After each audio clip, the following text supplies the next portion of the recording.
How cruel are African child soldiers brainwashed by warlords? ***, a man is hacked into a bloody mess. A woman is shot dead while being assaulted. A grenade is taped inside the mouths of 2 men. This is the movie Five Beasts of No Nation, based on the novel by Nigerian author Uzodinma Iweala. It tells the story of a young African boy destroyed by war and shaped by killing. In West Nigeria, war and bloodshed never stop.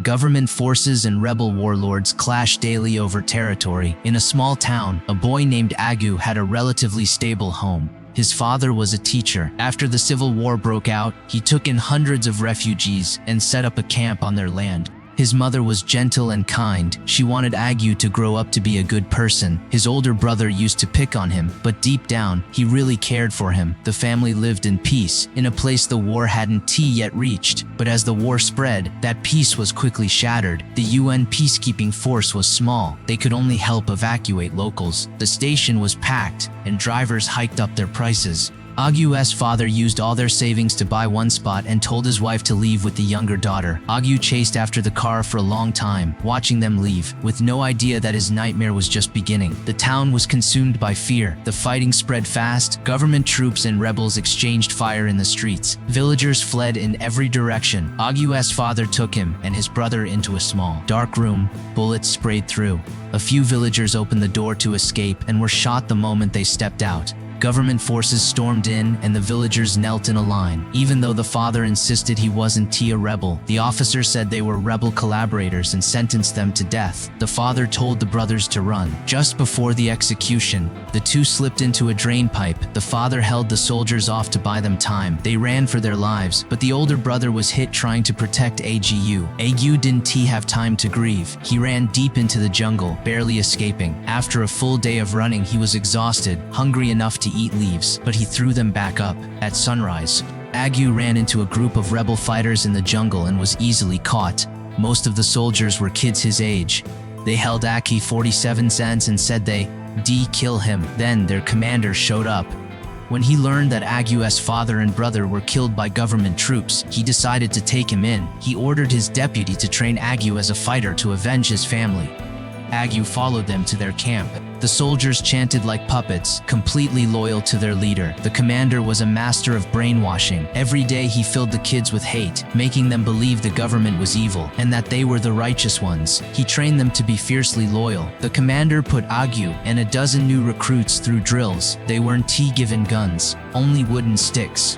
Along with lessons in hate, after basic training, they went through a ritual unique to the region. They were smoked over a fire, then had to run between 2 lines of men who beat them with sticks. Agu endured the pain and made it through. Those who failed were executed on the spot. For the final test, the commander had blanks fired at them. When the shots rang out, none of them were hurt. His goal was to make them believe they were protected by spirits, that bullets could harm them. Soon the commander got orders to advance on the city. Before leaving, they burned the entire camp. On the way, the commander set up an ambush on a road the government troops used. The rebels moved in fast. Agu's job was to carry ammunition. A government supply convoy entered the trap, and the rebels hit them from both sides. A total victory. They captured a huge amount of weapons. Then a man was brought before the commander. The commander told Agu to kill him to get his first taste of blood. The man pleaded, saying he was an engineering student from the capital, there to fix a bridge, not a soldier. The commander handed Agu a machete and told him to see the man as the one who killed his father. Agu hesitated for a long time, then finally raised the machete. After one swing, the commander called Strika to help, a boy around Agu's age, already turned into a killer. The 2 boys took turns hacking the man into a bloody mess. The commander was pleased with Agu, so he handed him an AK.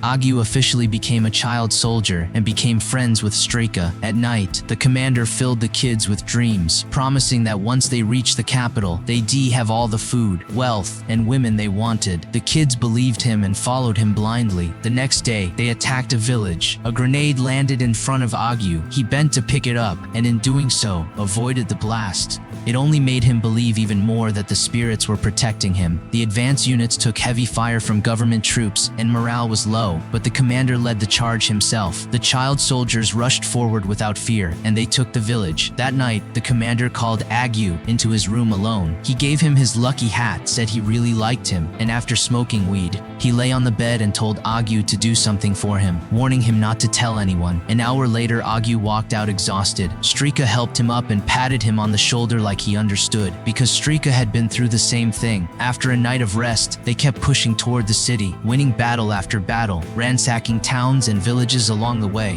Whether people resisted or not, none were spared. Agu became a killing machine through constant violence, always at the front, fueled by nothing but bloodshed. The world around him looked like it was stained red. The rebels pushed forward, spreading death and picking up more kids who lost their families. Agu saw himself in them. After days of killing, they captured a town. While clearing a house, they found a mother and daughter hiding in a closet. For a moment, Agu saw his own mother in the woman. He fell to his knees, grabbed her leg and cried, "Mama." Maybe it was how much he missed her, or the numbness of the past few days messing with his head. The woman panicked. Agu snapped out of it. When he realized she wasn't his mother, he called her a witch, said she taken his mother's face to trick him. Disappointment turned into rage. He shot the woman dead while she was being assaulted. Gunfire echoed through the streets. Every corner of the town was filled with violence. The commander was even more brutal. He had grenades taped inside men's mouths, with string tied to the pins. Then he got a call from high command ordering him to pull back and regroup at headquarters. As he walked out of the yard,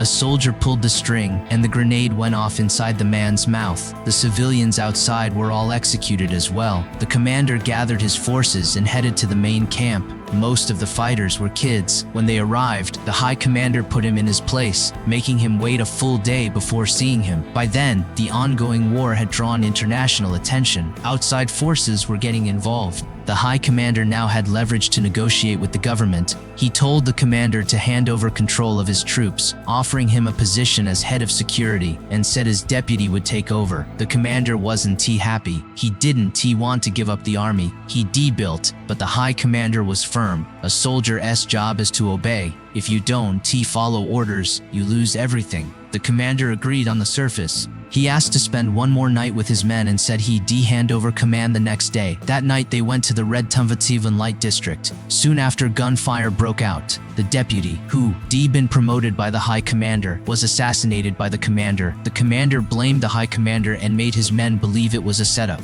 Under his influence, they slipped away from the main camp, went rogue, and returned to the jungle. They were quickly hunted down by the high commander's forces. Helicopters bombed the jungle. They took heavy losses, constantly on the run, constantly hunted. Their numbers dropped fast.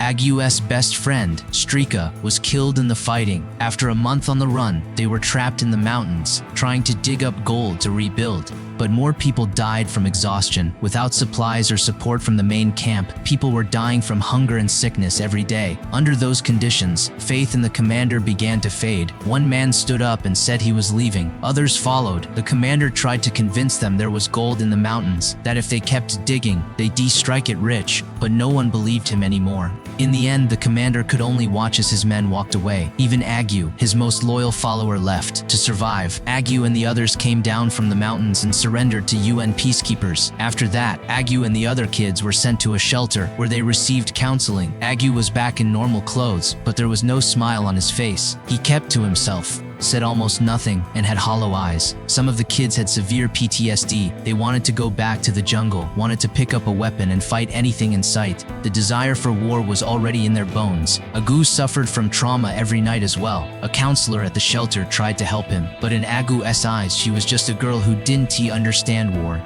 She couldn't grasp what he'd been through. On the outside, he was still a kid, but inside he was already far older. He could never go back to being a normal child or enjoy the things kids his age should. From a boy with a happy life, he slowly became a cold, sooty-blooded soldier. What he went through is almost unimaginable. It was the injustice dealt to him by fate and the cruelty of the world. War twisted his soul and took everything he had. Agu's story is just a small reflection of countless African children. The movie Fied Beasts of No Nation is based on the novel of the same name. As an anti-Fuddy war film, director Cary Fukunaga used raw, brutal imagery to expose the brutal reality of life in a region torn apart by conflict.